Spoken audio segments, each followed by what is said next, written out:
This is the second shop that I really admire the ramen.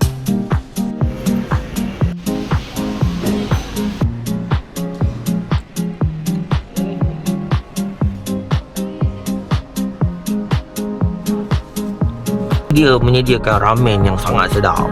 Cuma dia tidak menyediakan option untuk nak memilih mi tebal ke, mi nipih ke. Tapi rasa dia pekat, sedap. Macam tu lah lebih kurang. Ya, ada sukiyaki. Harga dia macam mana? Harga dia seorang boleh makan dalam RM35 macam tu. Dapat sukiyaki. Kalau untuk ramen biasa pun boleh dapat dalam RM20 macam tu. Okey lah, berbaloi untuk harga. Rasa portion yang banyak, rasa dia sedap jugalah. This is our quadruple wonderful berapa betul time yang kami pergi guys.